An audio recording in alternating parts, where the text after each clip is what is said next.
దేవుని యొక్క వాక్యాన్ని మనం చదువుకుందాం.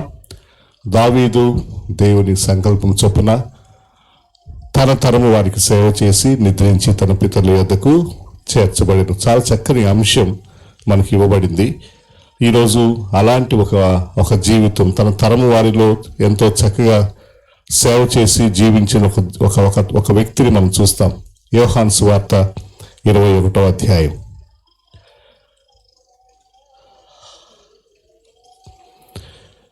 యోహాను సువార్త 21వ అధ్యాయం 15వ వచనం నుండి నేను చదువుతున్నాను, గమనించండి. వారు భోజనము చేసిన తరువాత యేసు సీమోను పేతురును చూచి, యోహాను కుమారుడైన సీమోను, వీరికంటే నీవు నన్ను ఎక్కువగా ప్రేమించుచున్నావా అని అడుగగా, అతడు అవును ప్రభువా, నేను నిన్ను ప్రేమించుచున్నానని నీవే ఎరుగుదువని ఆయనతో చెప్పాను. యేసు నా గొర్రెపిల్లలను మేపుమని అతనితో చెప్పారు.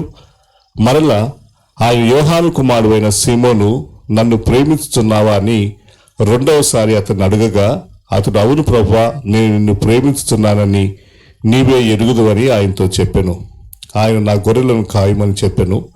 మూడవసారి ఆయన యోహాను కుమారుడైన సీమోను, నన్ను ప్రేమించుచున్నావా అని అతన్ని అడిగను.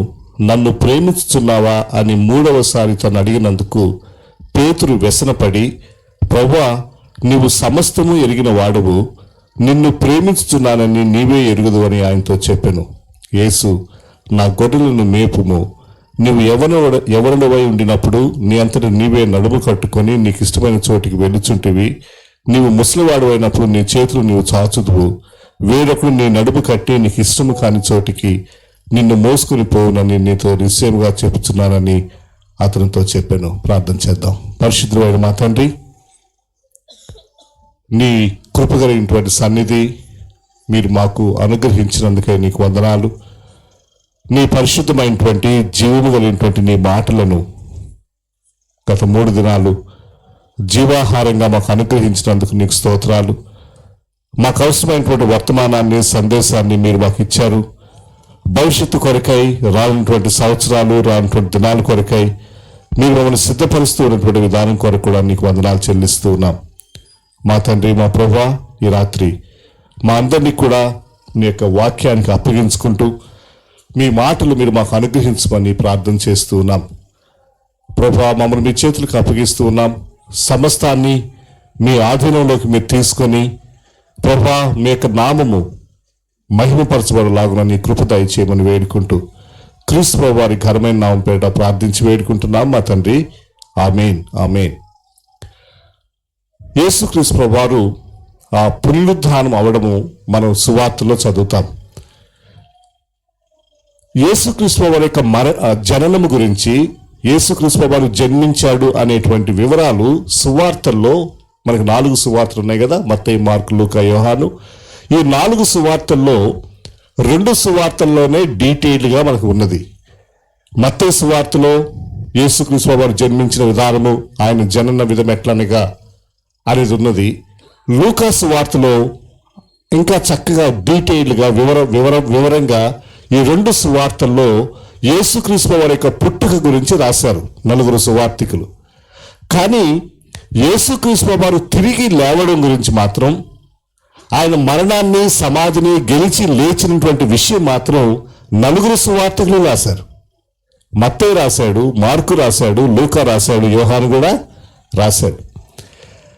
ఈ 4 సువార్తలు కూడా వారి యొక్క చివరి అధ్యాయాల్లో యేసుక్రీస్తు వారు మరణించిన తర్వాత సమాధి చేయబడి తిరిగి లేచిన పునరుద్ధానాన్ని రాశారు. కానీ యోహాను మాత్రం ఇంకొక చాప్టర్ ఎక్స్ట్రా రాశాడు. ఆయన 20వ అధ్యాయంలో, యోహాను సువార్త 20వ అధ్యాయంలో యేసుక్రీస్తు వారు మరణించి లేచిన సందర్భంతో 20వ అధ్యాయం అయిపోతుంది.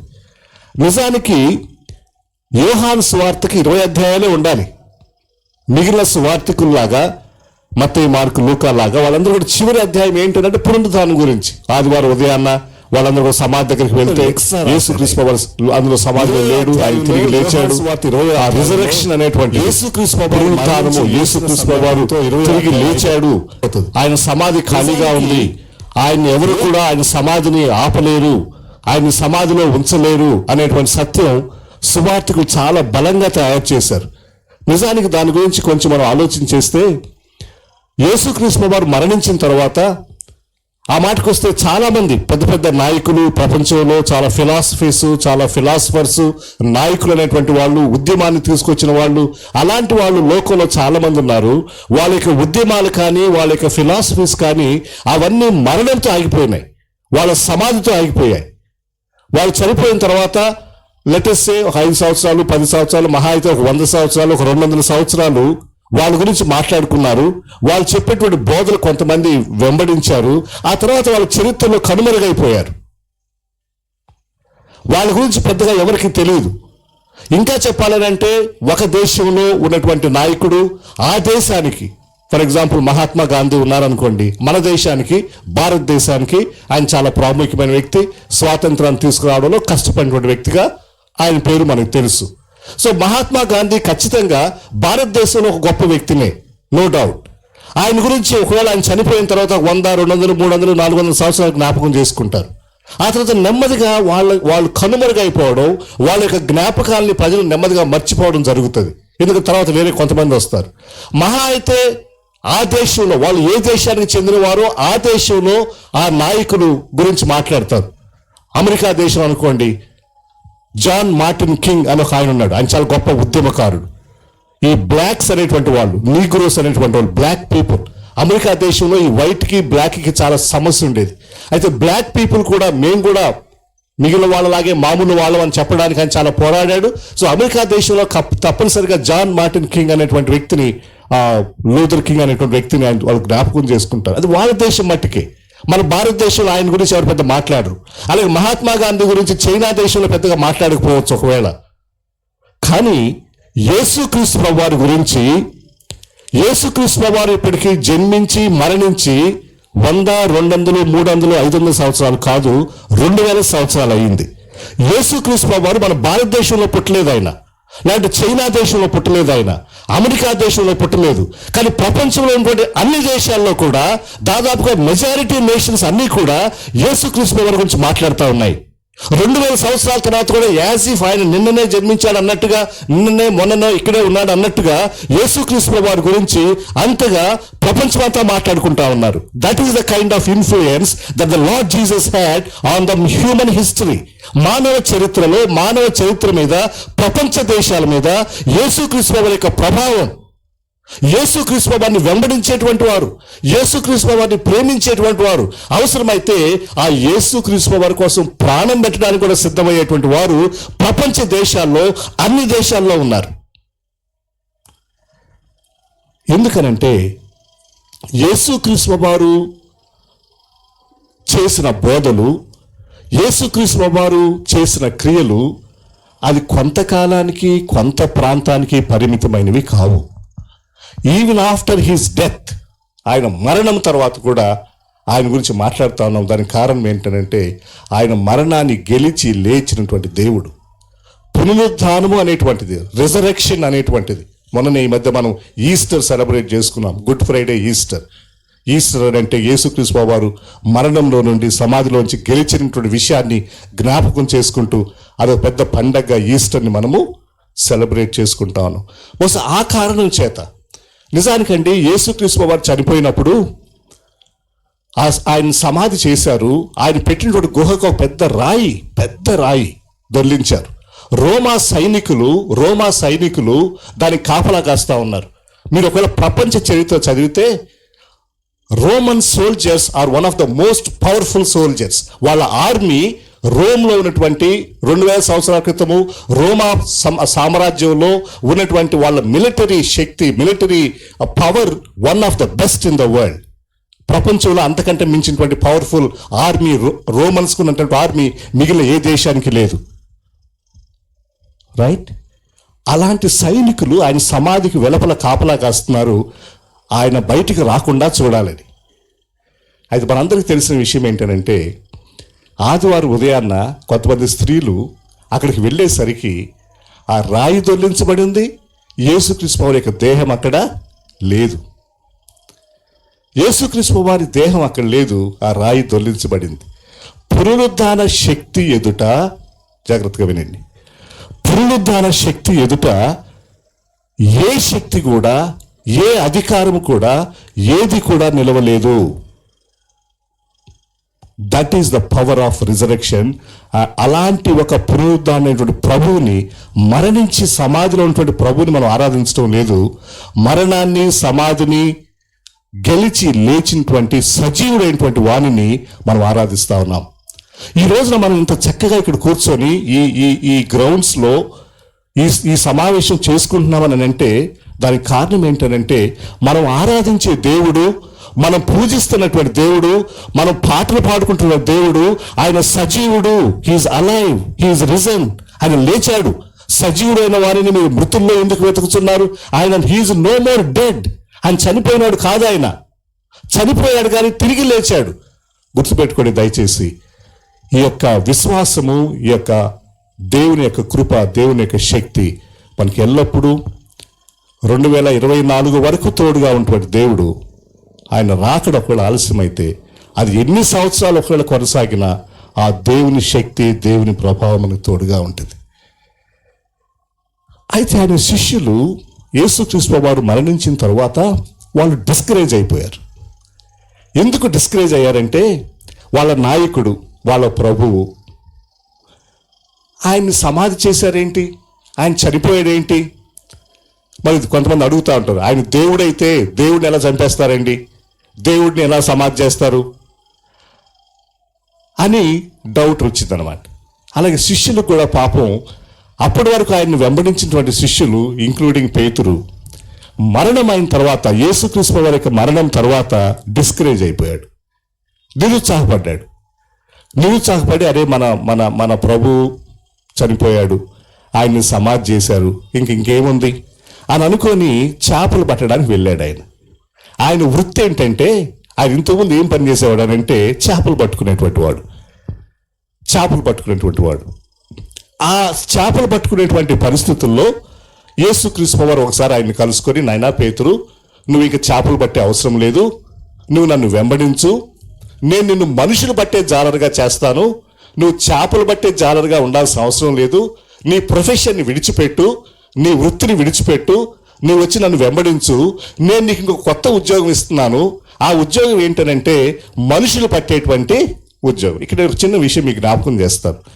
చేపలు పట్టే జాలరిగా ఉన్న ఆ వృత్తికి, మనుషులను పట్టేటువంటి జాలరిగా ఉండేటువంటి వృత్తికి తేడా ఏంటి? చాలా ఇంపార్టెంట్ తేడా ఉంది. There is a very strong difference. చేపలు పట్టేటువంటి వాళ్ళు, మీకు తెలుసు, ఇంకా బాపట్ల, చీరాల్లో ఉన్నారు కదా మీరు, మీకు సముద్రం దగ్గరగానే ఉంది. సముద్రంలోనికి వెళ్ళి చేపలు పడతారు. ఏ చేపలు పడతారు మీరు? బ్రతుకున్న చేపలు పడతారా, చచ్చిన చేపలను పడతారా? బ్రతుకున్న చేపలనే పడతారు, అంతే కదండి. చేపలు పట్టేవాళ్ళు సముద్రంలోనికి వెళ్ళి వల వేసి మంచిగా చేపలను పట్టుకొని తీసుకొస్తారు. బ్రతికిన చేపలు పట్టుకుంటారు. వాటిని చంపిన తర్వాత వాటిని అమ్ముకొని, అఫ్కోర్స్ ఈ మధ్యకాలంలో లైవ్ ఫిష్ అమ్ముతున్నారు, కానీ ఆ చేప చచ్చిపోయిన తర్వాత కూర వండుకొని తినాలి. ఆ చచ్చినటువంటి చేపల్ని, బ్రతికిన చేపలు పట్టుకొస్తారు, చంపేస్తారు, అమ్ముతారు. దాని ద్వారా వాళ్ళ వ్యాపారం చేసుకుంటారు, ఆహారాన్ని సంపాదించుకుంటారు. They'll get little money. ఆ రోజు మార్కెట్కి వెళ్తారు, ఆ 100 కిలోలో, 200 కిలోలో, 50 కిలోలో పట్టిన చేపలు అమ్ముతారు, వాళ్ళకు కొంత డబ్బులు వస్తాయి, దాంతో వాళ్ళ జీవితం గడుపుతారు. ఇది చేపలు పట్టేటువంటి వాళ్ళ పని. ఇది పేతురు ఈ పని చేసేవాడు. దేవుడు అన్నాడు, నాయనా నువ్వు ఈ పని కాదు చేయాల్సింది, నేను ఇంకొక పని నీకు ఇస్తున్నాను. ఏంటది? మనుషులను పట్టేటువంటి జాలరి, ఫిషర్స్ ఆఫ్ మెన్. అంటే ఏంటంటే, మనుషులు ఎందుకు పట్టాలని అంటే, వినండి జాగ్రత్తగా, మనుషులు ఎందుకు పట్టాలంటే, మనుషులు ఆల్రెడీ చచ్చిపోయి ఉన్నారు. People are already dead. చచ్చిపోయినటువంటి మనుషులను నువ్వు పట్టుకొని వాళ్ళని బ్రతికింప చేసి, వాళ్ళకి జీవం కలిగిన సువార్తను చెప్పి, అపరాధముల చేతను, పాపముల చేతను మీరు చచ్చిన వారై ఉండగా, ఈ డెడ్ పీపుల్, వీళ్ళు మామూలుగా బ్రతికే ఉన్నారు. ఫిజికల్గా చూస్తే కాళ్ళు ఉన్నాయి, చేతులు ఉన్నాయి, మాట్లాడుతున్నారు, చూస్తున్నారు, పైకి బ్రతికే ఉన్నారు. కానీ లోపల ఎలా ఉన్నారు? వాళ్ళ హృదయాలు ఎలా ఉన్నాయి? వాళ్ళ మనసులు, వాళ్ళ సంబంధాలు ఎలా ఉన్నాయి? They are dead in their sins and trespasses. వాళ్ళ పాపములలో, అంధకారాల్లో చచ్చినటువంటి మనుషుల్ని పేతురు నువ్వు ఏం చేయాలంటే, వీళ్ళని బ్రతుకులోనికి, జీవములోనికి తీసుకురావాలి. ఇది నీ న్యూ బిజినెస్. ఎంత బాగుందో చూడండి. బ్రతికిన వాటిని పట్టుకొని చచ్చి నువ్వు బిజినెస్ చేయడం కాదు, అది గొప్ప కాదు. చచ్చిపోయినటువంటి వాళ్ళని జీవంలోనికి నడిపించడం, లైఫ్లోనికి తీసుకురావడం, అది నీ పని. ఏ నోబుల్ టాస్క్, ఇది గొప్ప పని అండి, ఇది గొప్ప పని. ఒకసారట ఒక సమాజంలో, ఆ సమాజంలో ఉన్నటువంటి మనుషులు చాలా ఆటవిక మనుషులు. వాళ్ళు మనుషులను చంపి క్యానిబల్స్ అంటారు వాళ్ళని. క్యానిబల్స్ అంటే ఎవరనంటే నరహంతకులు. వాళ్ళు అంతే, వాళ్ళు ఎందుకంటే ఎక్కడ అడవుల్లో జీవిస్తూ ఉంటారు. ఇట్లా ఆ మనుషులు రాగానే ఆ బాణాలేసి మనుషులను చంపేసి అలాగా వాళ్ళు జీవించేటువంటి వాళ్ళు. అది అలాంటి సమాజం అన్నమాట. అలాంటి ఆటవికమైన ప్రజలు ఎక్కడో అరణ్యాల్లో అడవుల్లో జీవించేటువంటి వాళ్ళు ఉంటారు. ఒకసారి కొంతమంది ఈ మిషనరీస్ వాళ్ళ దగ్గరికి వెళ్ళి వాళ్ళకి నెమ్మదిగా సువార్త చెప్పి, నాయన ఇది మంచిది కాదు, మీరు మనుషులు ఇంకొక మనిషిని చంపడం సరిగ్గా కాదు, ఆ మనుషులను చంపుకొని ఆ మనుషులు మీరు తినడం ఇది సరైనటువంటి విషయం కాదని చెప్పి కొంత కష్టపడి నెమ్మదిగా వాళ్ళకి సువార్త చెప్పి దేవుడి గురించి చెప్పి వాళ్ళు ఆ పని చేయడం మానేసేలాగా చేశారు. చూడండి, అంతకుముందు వాళ్ళు మనుషుల మీద బాణాలు వేసుకొని వాళ్ళని చంపేటువంటి మనుషులు ఈ రోజున వాళ్ళు ఎలా అయిపోయారనంటే ఆ వృత్తి మానేశారు, అలాంటి చెడు పనులు మానేశారు. అది దేవుని యొక్క సువార్తలో ఉన్నటువంటి గొప్ప విషయం. దేవుని యొక్క సువార్త, పునరుద్ధాన ప్రభువు గురించినటువంటి సువార్త, it transforms people from death to life. ఈ రోజున దేవుడు మనకిచ్చిన పని అదే. చనిపోయినటువంటి వారిని, ఇలాంటి పాపములో జీవిస్తున్నటువంటి మనుషులను ఒక నిజమైనటువంటి మనుషులుగా, జీవము కలిగినటువంటి మనుషులుగా చేయడం అనేటువంటిది సువార్త ద్వారా మనం చేసేటువంటి పని. సీమోను పేతురు ఆయన నిరుత్సాహంలో తిరిగి ఆ చేపలు పట్టడానికి ఆయన వెళ్ళిపోయాడు. చేపలు పట్టడానికి ప్రయత్నం చేస్తున్నాడు, ఆ ప్రయాసపడ్డాడు, రాత్రంతా కష్టపడ్డాడు, ఒక్క చేప కూడా దొరకలేదు. ఇది పేతురికి ఇది రెండవ అనుభవం. ఇంతకుముందు లూకా సువార్త 5వ అధ్యాయంలో కూడా ఇదే జరిగింది. అది మొదటిసారి పేతుని ప్రభు కలుసుకున్న సందర్భం, అనుభవం. అప్పుడే పేతురికి ప్రభు చెప్పాడు, నువ్వు ఇక మీదట ఈ చేపలు పట్టే జాలరుగా కాదు, మనుషులు పట్టే జాలరుగా నువ్వు ఉండాలని పిలిచినప్పుడు ఆ పేతురు మరలా రెండవసారి తిరిగి దేవుడు మాట్లాడినప్పుడు ఇక్కడ మనం యోహాను సువార్త 21వ అధ్యాయంలో మనం చూస్తా ఉన్నాం. అయితే ఈ సంభాషణలో కొన్ని ప్రాముఖ్యమైన విషయాలు ఉన్నాయి. పేతురుతో ప్రభు మాట్లాడుతూ ఉన్నప్పుడు ఒక ప్రశ్న అడుగుతా ఉన్నాడు పేతుర్ని. ఏంటి ఆ ప్రశ్న అంటే, సీమోను అనే మాట మనం మళ్ళీ ఎగైన్ చూస్తే అది ఆయన పాత పేరు. అది తర్వాత పేతురు అనేటువంటి మాట ఆయనకు వచ్చింది. ఒక ప్రశ్న, వీరికంటే నీవు నన్ను ఎక్కువగా ప్రేమించుచున్నావా? మొదటిసారి అడిగారు. రెండవసారి 16వ వచనంలో యోహాను కుమారుడైన సీమోను నన్ను ప్రేమించు. 17వ వచనంలో కూడా అదేసారి ప్రభువారు పేతురుని అడుగుతున్న ప్రశ్న ఏంటంటే, do you love me more than these అని కూడా ఉంది, వీరికంటే అని. ఆ వీరికంటే అనేటువంటి అర్థాన్ని మనం తీసుకుంటే 2 అర్థాలు తీసుకుంటారు. ఒకటై ఇక్కడ ఉన్నటువంటి మిగిలిన మనుషుల కంటే నువ్వు నన్ను ఎక్కువ ప్రేమిస్తున్నావు అనేటువంటిది ఒకటైతే, ఈ చేపల కంటే నువ్వు నన్ను ఎక్కువ ప్రేమిస్తున్నావు అనేది రెండవ అర్థం. ఎందుకంటే ఆయన అనుకున్నాడు పేతురు, మళ్ళా నేను చేపలు పట్టడానికి వెళ్ళాలి, మా ప్రభువు లేడు నాకు, ఇప్పుడు ఆయన చనిపోయాడు, ఆయన మమ్మల్ని విడిచిపెట్టి వెళ్ళాడు, మళ్ళీ నేనేం చేయాలి? మరి మళ్ళీ తిరిగి అదే పాత జీవితానికి, పాత పనికి నేను వెళ్ళాలనుకున్నాడు. అందుకనే ప్రభు అంటున్నాడు, పేతురు నిన్ను పోషించేది, నీ అవసరతలు తీర్చేది చేపలు కాదు. నువ్వు నీ జీవితంలో కొనసాగాలనంటే ఈ చేపలు కాదు నీకు అవసరమైంది, వీరికంటే నీవు నన్ను ప్రేమించుతున్నావా? నిజానికి యేసుక్రీస్తు ప్రభువుని వెంబడించినప్పుడు శిష్యులు, అక్కడ మనం చూస్తాం, మార్క్స్ వార్తలో మనం చూస్తాము, తమ దోణెలు విడిచిపెట్టి ఆయన వెంబడించడం ఉంటుంది. మరొక చోట తమ తండ్రిని మిగిలిన పరివారికి అప్పగించి వెంబడించడం ఉంటుంది. అంటే యేసుక్రీస్తు ప్రభువుని వెంబడించిన వాళ్ళు ఎట్లా వెంబడించారు? వాళ్ళ జీవాహారం లేకుంటే వాళ్ళ పోషణకు ఉపయోగపడేటువంటి వలలు విడిచిపెట్టారు, వాళ్ళ తండ్రిని విడిచిపెట్టారు. ప్రభువా నీవే మాకు ముఖ్యమని ప్రభువుని వెంబడించడానికి వాళ్ళు ముందుకు వచ్చారు. ప్రభు అదే జ్ఞాపకం చేస్తున్నాడు, వీరికంటే నీవు నన్ను ఎక్కువగా ప్రేమిస్తున్నావా? ఎందుకు 3 సార్లు ప్రభు పేతుర్ని ప్రశ్న అడిగాడు? కొంతమంది అంటారు, హ్యూమరస్గా అంటారు, ఆ పేతురు 3 సార్లు బొంకాడు కదా, యేసుక్రీస్తు ప్రభువారు ఎవరో నాకు తెలియదని 3 సార్లు చెప్పాడు కదా, బహిరంగంగా చెప్పాడు కదా. బహిరంగంగా యేసుక్రీస్తు ప్రభువారు ఎవరో తెలియదని చెప్పి బహిరంగంగా బొంకాడు కాబట్టి ప్రభువు కూడా బహిరంగంగానే పబ్లిక్గానే ఆయన ప్రేమను తిరిగి నేను నిన్ను ప్రేమిస్తున్నాను ప్రభువా అని తిరిగి పేతురు రీకమిట్ చేసుకోవాలి అని, రీడెడికేట్ చేసుకోవాలని ఆ ప్రభు పేతుర్ని 3 సార్లు మాట అడిగాడు అంటారు. సరే, ప్రభు అడిగిన ప్రశ్న ఏంటంటే, నీవు నన్ను ప్రేమించుతున్నావా? Do you love me? పరిచర్యలో ప్రభు పని చేసేటప్పుడు, ప్రభు కొరకు జీవించేటప్పుడు ద మోస్ట్ ఇంపార్టెంట్ మోటివేషన్, ఎందుకు నేను ప్రభుని ప్రేమించాలి, ఎందుకు నేను ప్రభుని వెంబడించాలి, what is the chief motivation behind this? ఇది ఏంటది? ప్రేమ, లవ్. ఎవరైనా యేసుక్రీస్తు వారిని ప్రేమించాలనంటే, నేను ఆయన్ని ప్రేమిస్తున్నాను కాబట్టి ఆయన నేను వెంబడిస్తాను.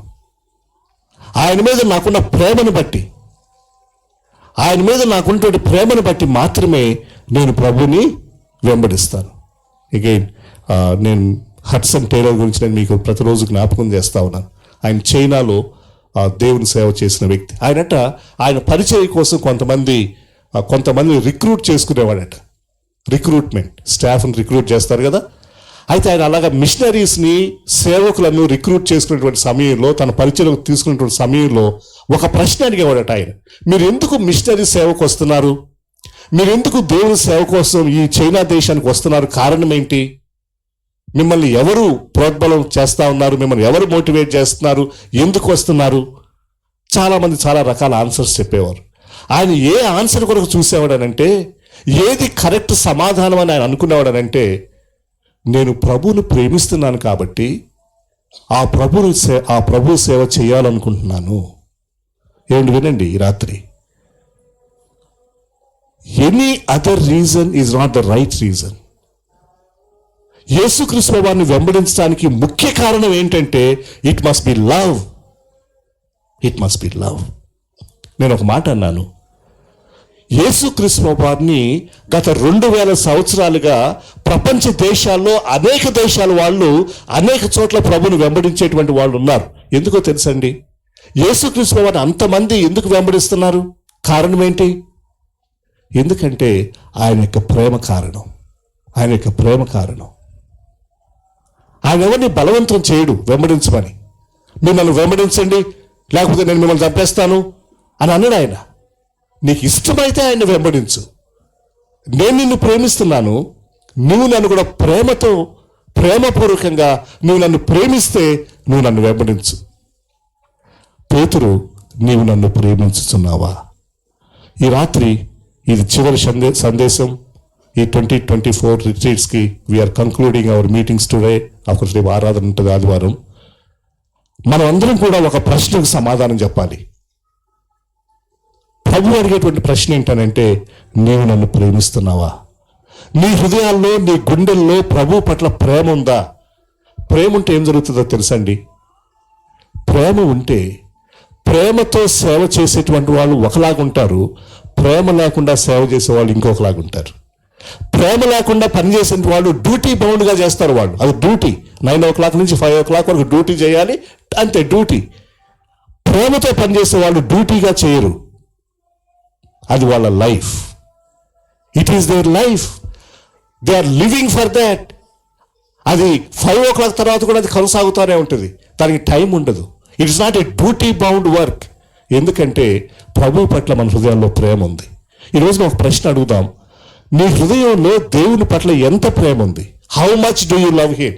ఈరోజు యేసుక్రీస్తు వారు కూడా పేతురుతో మాట్లాడినట్లుగా మనందరి ముందు నిలబడి, నాయనా నువ్వు నన్ను ప్రేమిస్తున్నావా? ఎంత ప్రేమిస్తున్నావు? నీ హృదయంలో నా పట్ల ఎంత ప్రేమ ఉంది అని అడిగితే మన సమాధానం ఏంటి? ఈ ఒక్క ప్రశ్న మనం సమాధానం చెప్పగలిగితే I think we can safely conclude these meetings. ఈ మీటింగ్స్ మనం ముగించుకోవచ్చు. ఈ మీటింగ్స్ మనం ఎక్స్టెండ్ చేయాల్సిన అవసరం లేదు. ఇంకా మనం ఎక్కువసేపు మాట్లాడాల్సిన అవసరం కూడా లేదు. చీఫ్ క్వశ్చన్ ఏంటంటే, అది ఎవరికైనా, సేవకులకైనా, విశ్వాసులకైనా, మామూలుగా ఉన్నటువంటి ఎవరికైనా దేవుని పట్ల మన హృదయాల్లో ఎంత ప్రేమ ఉంది? How much do you love him? Do you love me? Do you love me? ఎందుకంటే పేతురు యేసుక్రీస్తు వారి తర్వాత he's going to be the leader for the church. యేసుక్రీస్తు వారు పరలోకానికి వెళ్తాడు మరికొన్ని రోజుల్లో, ఒక 40 దినాల్లో. ఆ వెళ్ళిన తర్వాత పరిచర్యను కొనసాగించవలసినటువంటి వ్యక్తి ఎవరనంటే, అపోస్తలుల కార్యంలో సంఘానికి నాయకుడిగా ఉండాల్సిన వ్యక్తి ఎవరనంటే ఈ పేతురే. ఈ పేతుర్నే ప్రభువారు ఏర్పాటు చేసుకున్నాడు, నిర్ణయించుకున్నాడు. ఇప్పుడు ఈ పేతుర్ని డీల్ చేయాలి. ఈ పేతుర్ని డీల్ చేయడం కొరకే, పేతురుతో వ్యవహరించడం కొరకే, పేతురుతో మాట్లాడడం కొరకే, పేతురుని తిరిగి సరిచేయడం కొరకే మరొక అధ్యాయం సువార్తకు యాడ్ అవ్వాల్సి వచ్చింది. నేను అన్నాను ఇంతకుముందు, యోహాను సువార్తలో 20 అధ్యాయాలు ఉండాల్సింది లెక్క ప్రకారం.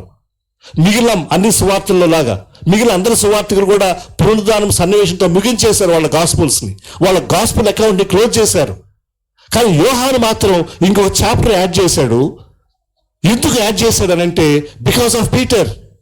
Johne's gospel 21st chapter is about Peter and Peter's restoration. Pethuru తిరిగి సమకూర్చబడాలి. పేతురు సమకూర్చబడకుండా సువార్తను ముగించడానికి వీల్లేదు.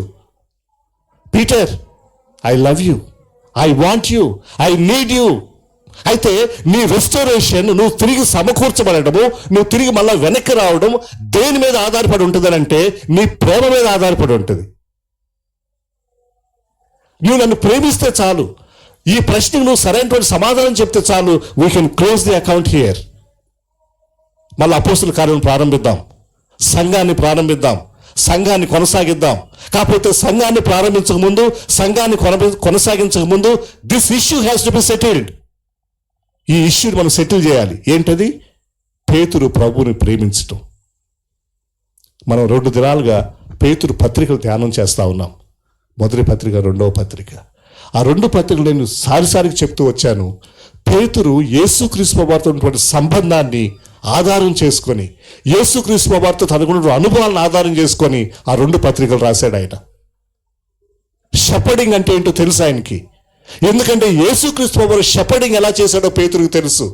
తను తప్పిపోయినప్పుడు, తను తొలగిపోయినప్పుడు, తను నిరుత్సాహపడినప్పుడు, యేసుక్రీస్తు వారి యొక్క మరణం తర్వాత తిరిగి నేను వెనక్కి వెళ్తాను, ఐ విల్ గో బ్యాక్, నేను మళ్ళీ ఫిషింగ్కి వెళ్తాను అని అనుకున్నప్పుడు పేతురు తనని దర్శించి, పేతురు నువ్వు అలా ఉండడానికి వీల్లేదు నాయనా, నువ్వు అలాగే వెనక్కి వెళ్ళిపోవడానికి వీల్లేదు, అది కాదు నా ఉద్దేశం నీ పట్ల. నేను నిన్ను లూకాసు వార్త 5వ అధ్యాయంలో నేను పిలుచుకున్నప్పుడు, మార్క్స్ వార్త 1వ అధ్యాయంలో నేను నీతో మాట్లాడినప్పుడు అది కాదు నా ఉద్దేశం. You need to continue.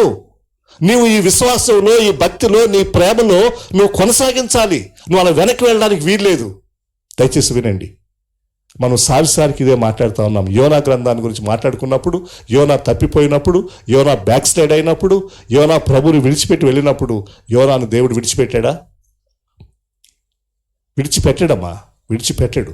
ఆ మాటకు వస్తే నీవు నేను మన జీవితాల్లో ఎన్నోసార్లు దేవుడిని విడిచిపెట్టి వెనక్కి వెళ్ళాం. నాకు దేవుడు వద్దు, దేవుడు అవసరం లేదు, దేనికో భయానికో లేకుంటే ఇంకేదో ఫెయిల్యూర్స్ని బట్టో ఏదేదో కారణాలను బట్టి we have gone back. But ఈరోజు ఎందుకున్నాం ఇక్కడ మనం తెలుసండి. ఈ రాత్రి ఈ మీటింగ్లో మనం ఎందుకున్నామంటే because God loves you. God loves you. నువ్వు వెనక్కి వెళ్ళడం ఆయనకి ఇష్టం లేదు, నువ్వు ఆయన విడిచిపెట్టి వెళ్ళడం ఆయనకి ఇష్టం లేదు. నువ్వు రావాల్సిందే తిరిగి. అలా నువ్వు రావడం కొరకై అవసరమైతే ఒక సువార్తలో ఒక అధ్యాయం అన్నా పెంచుతాడు ఆయన.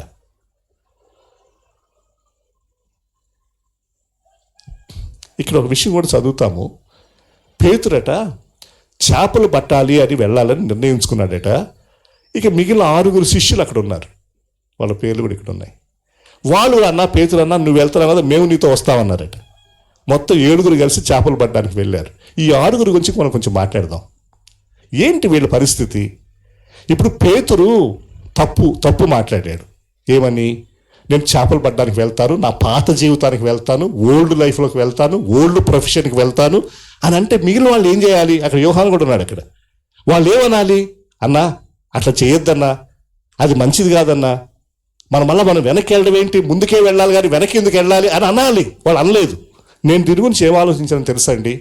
దీన్ని ఏమంటారంటే క్రౌడ్ మెంటాలిటీ అంటారు. క్రౌడ్ మెంటాలిటీ అంటే ఏంటంటే అందరూ ఎటు వెళ్తే వాళ్ళు అటే వెళ్తారు.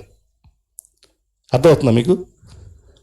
అంటే వాళ్ళు సొంతగా నిర్ణయం తీసుకునేటువంటి శక్తి వాళ్ళకు ఉండదన్నమాట.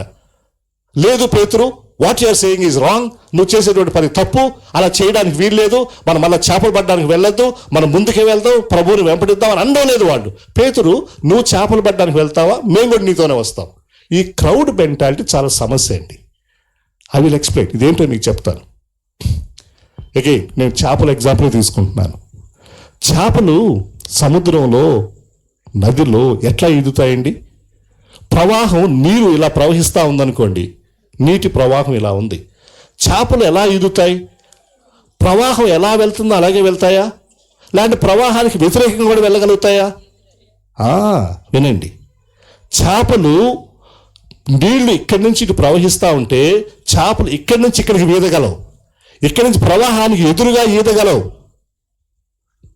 అవి బ్రతుకున్న చేపలైతే. ఏ చేపలండి ప్రవాహానికి అనుకూలంగా వెళ్ళేవి? చచ్చిన చేపలు. ఆ చేప చచ్చిపోతే నీళ్లు ఇలా ప్రవహిస్తూ ఉంటే ఆ చేపడు ఇలాగే వెళ్తుంది. కానీ బ్రతికిన చేప, it can go against the tide, it can swim against the tide. అలకు వ్యతిరేకంగా బ్రతికిన చేప మాత్రమే ఈదగలదు. చచ్చిన చేప ప్రవాహానికి అనుకూలంగానే వెళ్తుంది. ఈరోజు నా ప్రశ్న, నువ్వు బ్రతికిన చేపవా, చచ్చిన చేపవా? క్రౌడ్ అంతా ఎలా చేస్తే, జనమంతా ఎలా చేస్తే నువ్వు కూడా అలాగే వెళ్తావా?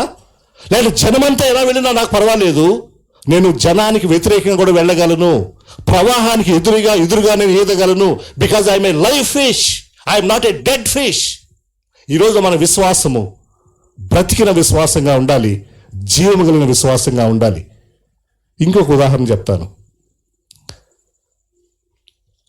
ఒక రాయిని, ఒక బరువున్న వస్తువును మీరు ఇలా పైకి విసిరివేయండి. నేను దీన్ని పైకి వేసి వేయలేండి, నా మొబైల్ చాలా 10,000 రూపాయలు ఖరీదు. పైకి వేస్తే ఏమవుతుంది చెప్పండి? అలా పైకి వెళ్ళిపోతే కిందకు వస్తుందా? కిందకు వస్తుంది. ఎందుకు వస్తుంది? మీకు ఒకవేళ సైన్స్ తెలిస్తే భూమికి గురుత్వాకర్షణ శక్తి ఉందని చెప్తారు. గ్రావిటేషనల్ ఫోర్స్ అంటారు, ఫిజిక్స్ ఇది. అంటే నువ్వు ఎంత వస్తువులైనా పైకి వేస్తే భూమికి ఉన్నటువంటి గ్రావిటీ, ఆ భూమికి ఉన్నటువంటి ఆకర్షణ శక్తి దీన్ని కిందకి గుంజుతుంది. అర్థమైందమ్మా? ఇంతవరకు మీకు అర్థమైందా? రైట్. నా నేను ఒక చిన్న పిచ్చుకను తీసుకొని, ఏ స్మాల్ బర్డ్, పిచ్చుక, దాన్ని నేను ఇట్లా పైకి వేస్తాను. అది కిందకు వస్తుందా, పైకి వస్తుందా?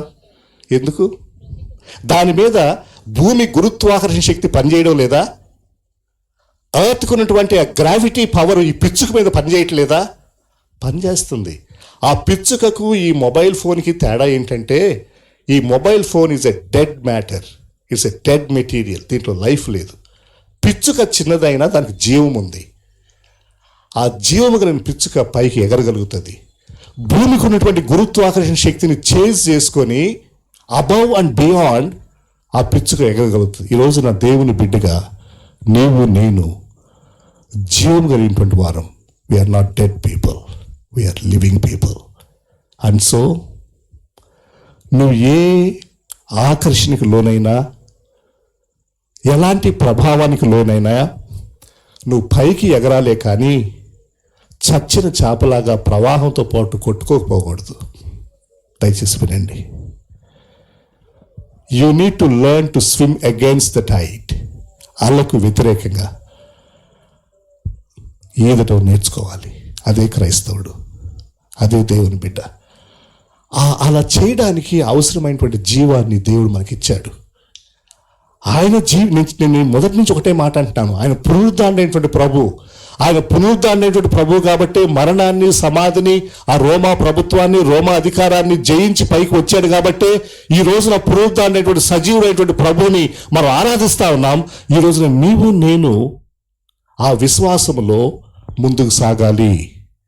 No matter what you face. నువ్వు ఏమి ఎదుర్కొన్నావో నీ జీవితంలో, ఎలాంటి సమస్యలు నీకున్నాయో, ఏవి నిన్ను కృంగదీస్తూ ఉన్నాయో, ఏ ఆకర్షణ నేను కిందకు గుంజుతూ ఉన్నాయో, ఈ కిందకు గుంజేటువంటి, కిందకు లాగేటువంటి ఈ శక్తులను, ప్రభావాల్ని, ఈవెన్ ఆ మాటకు వస్తే కొన్ని సంబంధాల్ని, sometimes some relationships will bring us back, will take us back. I think it was C.T. Studd. C.T. Studd England దేశంలో, he was a British cricketer.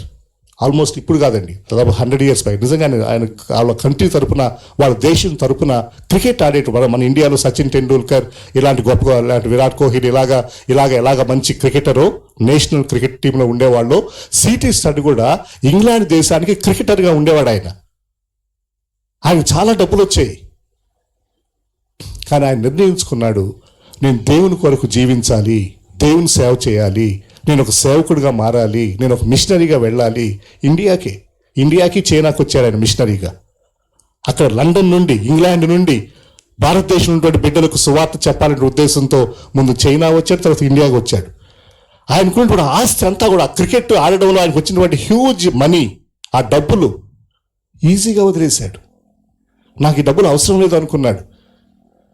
డబ్బులు ఆయన్ని బంధించలేకపోయాయి, డబ్బులు ఆయన్ని కిందకి గుంజలేకపోయాయి. ఏ ఆకర్షణ కూడా మనల్ని ఆ విధంగా కిందకు తీసుకుని రాకూడదు. సరే, నేను ప్రేమిస్తాను ప్రభువా, నా హృదయంలో నీ పట్ల ప్రేమ ఉంది ప్రభువా, lord I love you, lord I love you.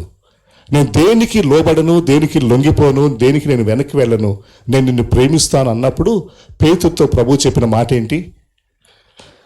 3 సార్లు ఒకటే మాట చెప్పాడు. కొంచెం తేడా ఉందిలేండి. ఒకసారి అన్నాడు, నా గొర్రె పిల్లలను మేపుము, నా గొర్రెలను కాయుము, నా గొర్రెలను మేపము. అది మన టాస్క్. ఈరోజు అది చెప్పి మనం ముగించుకుంటాం.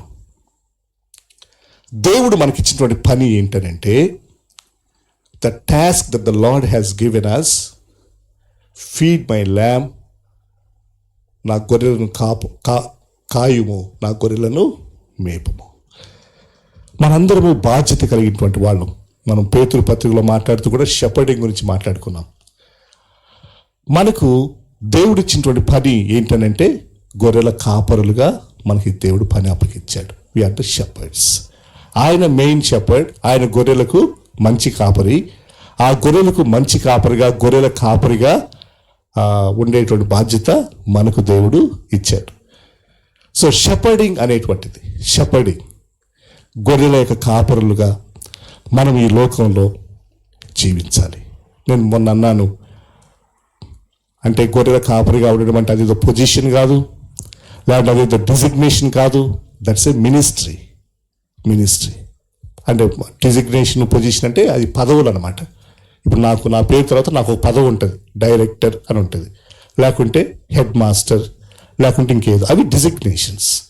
లాంటి అవి మనం చేసేటువంటి పనిని, వృత్తిని ఉద్దేశించి చెప్పేటువంటి టైటిల్స్ అవి. పరిచర్య అనేటువంటిది, గొర్రెలు కాసేటువంటి పని, it's not a title, it's not a designation, it's a ministry. పని అది. అందుకని నేను అన్నాను, even in our own family, మన కుటుంబంలో వీఆర్ లీడర్స్. నీ భార్యను, నీ పిల్లల్ని నువ్వు జాగ్రత్తగా మేపడం, కాయడం అనేది మనకి ఇచ్చినటువంటి పని. అది ఎవరికి, స్త్రీకి కానీ పురుషుని కానీ మనందరికీ ప్రభువారానికి ఇచ్చిన పని. ఆ పనిని మనం చేయాలి. ఫీడింగ్లో, ఆ గొర్రెలను కాయడంలో, గొర్రెలు మేపడంలో ఏముంది? వాటి అవసరాలు తెలుసుకోవాలి, అవి ఎలా ఉన్నాయో తెలుసుకోవాలి. మనకి ఒక ఈ ఇలిస్ట్రేషన్ లేకపోతే ఈ కథ తెలుసు కదా. 100 గొర్రెలు ఉంటే ఒక గొర్రె తప్పిపోయిందట. ఆ గొర్రెల కాపరి ఏం చేశాడు? ఆ మిగిలిన 99 గొర్రెలను ఒక పక్కన పెట్టి, ఆ తప్పిపోయినటువంటి ఒక గొర్రె కోసం ఎక్కడికి వెళ్ళాడు ఆయన? అరణ్యంలోకి వెళ్ళాడు, అడవిలోకి వెళ్ళాడు, చీకట్లోకి వెళ్ళాడు. ఆ గొర్రె పిల్ల దొరికేంత వరకు వెతికాడు. ఆ గొర్రె పిల్లను కూడా జాగ్రత్తగా వెనక్కి తీసుకొచ్చాడు. అది గొర్రెలు మేపడం అంటే, గొర్రెలను కాయడం అంటే. ఒక ఆయన అన్నాడు ఆ కథ గురించి మాట్లాడుతూ, ఎందుకండి 99 గొర్రెలు ఉన్నాయి కదా, ఆ తప్పిపోయినటువంటి ఒక గొర్రె కోసం అంత కష్టపడడం ఎందుకు? ఆ చీకట్లోకి, అడవిలోకి, అరణ్యంలోకి వెళ్ళడం ఎందుకు? అది వదిలేస్తే అయిపోలేదా? ఇక 99 ఉన్నాయి కదండి మీకు. ఆ ఒక్క గొర్రె కోసం ఎందుకు అంత కష్టపడుతున్నారు మీరు? ఆ ఒక్క గొర్రె కోసం ఎందుకు అడవిలోకి వెళ్తున్నారు? ఎందుకు ఆ ఒక్క గొర్రె కోసం చీకట్లో మీరు తిరుగుతున్నారు? ఆ ఒక్క గొర్రె దొరికేంత వరకు మీరు ఎందుకు అంత కష్టపడుతున్నారు? దానికి ఇంకో ఆయన సమాధానం చెప్పాడు. ఆయన ఏమన్నాడంటే, ఆ ఒక్క గొర్రె నువ్వైతే అట్లా మాట్లాడు అన్నాడు ఆయన. ఆ తప్పిపోయిన గొర్రె అమ్మా నువ్వైతే అట్లాగంటావా? నేను తప్పిపోయినా పర్లేదు సార్, మీకు ఇంకా 99 ఉన్నాయి కదా సార్, ఆ 99 చూసుకుని అంటావా?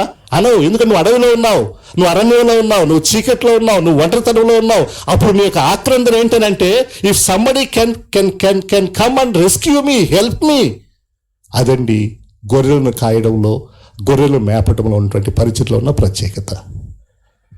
You run after that one sheep that is lost. ప్రతి గొర్రె కూడా, తప్పిపోయిన ప్రతి గొర్రె కూడా ఇంపార్టెంటే. నాకు 99 ఉన్నాయి కదా, ఆ ఒక్కటి లేకపోతే ఏంటి అని అనుకోకూడదు. గొర్రెల కాపరి అట్లా అనుకోడు. ఆయన మనసు అలాంటిది కాదు. అరే, ఆ ఒక్క గొర్రె ఏమైందో, ఆ ఒక్క గొర్రె ఎంత బాధపడుతుందో, ఆ ఒక్క గొర్రె ఎంత ఏడుస్తుందో, అది గొర్రె కాపర్ల యొక్క మనస్తత్వం. ఈ రోజున పేతురుతో ప్రభు అలా అనడం, లేదంటే మనకి దేవుడు యొక్క పనిని ఇవ్వడం, ఆ బాధ్యత ఇవ్వడం ఉద్దేశం ఏంటంటే, అలాంటి మనసు గొర్రెల కాపర్లుగా గొర్రెల పట్ల నువ్వు కలిగి ఉండాలి. షెపర్డింగ్ అంటే అదే. Have concern for that one lost sheep. తప్పిపోయినటువంటి ఆ ఒక్క గొర్రె కోసం నువ్వు పనిచేయాలి. ప్రభు అదే చేస్తున్నాడు ఇక్కడ.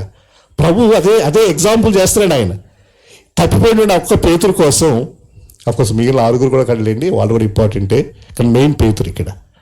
తప్పిపోయిన ఆ ఒక్క పేతురు కోసం ఇంకొక అధ్యాయం యోహాను సువార్తలో 21వ అధ్యాయం రాయబడింది.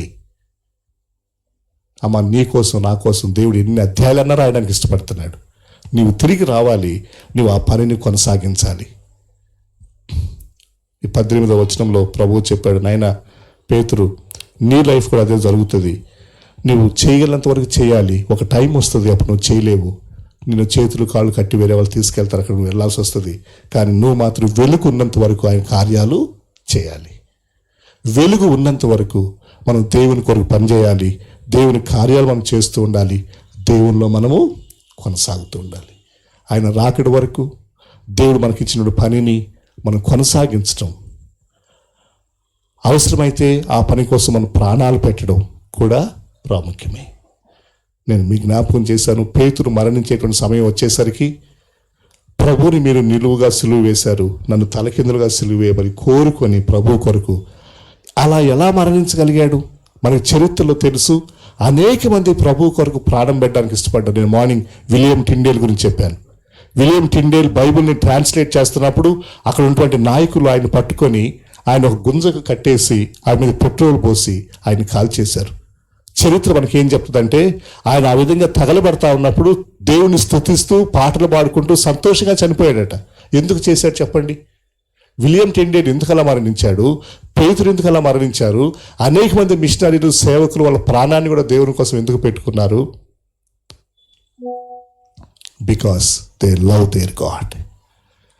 వాళ్ళు వాళ్ళ ప్రభువుని ప్రేమించారు కాబట్టి. ఈ రోజున ఈ మాటతో నేను నా సందేశాన్ని ముగిస్తా ఉన్నాను. ద కంక్లూడింగ్ స్టేట్మెంట్ ఏంటనంటే, do you love him? Do you love him? Do you love him? పేతురు, నువ్వు నన్ను ప్రేమిస్తున్నావా? పేతురు, నువ్వు నన్ను ప్రేమిస్తున్నావా? పేతురు, నువ్వు నన్ను ప్రేమిస్తున్నావా? ప్రార్థన చేద్దాం.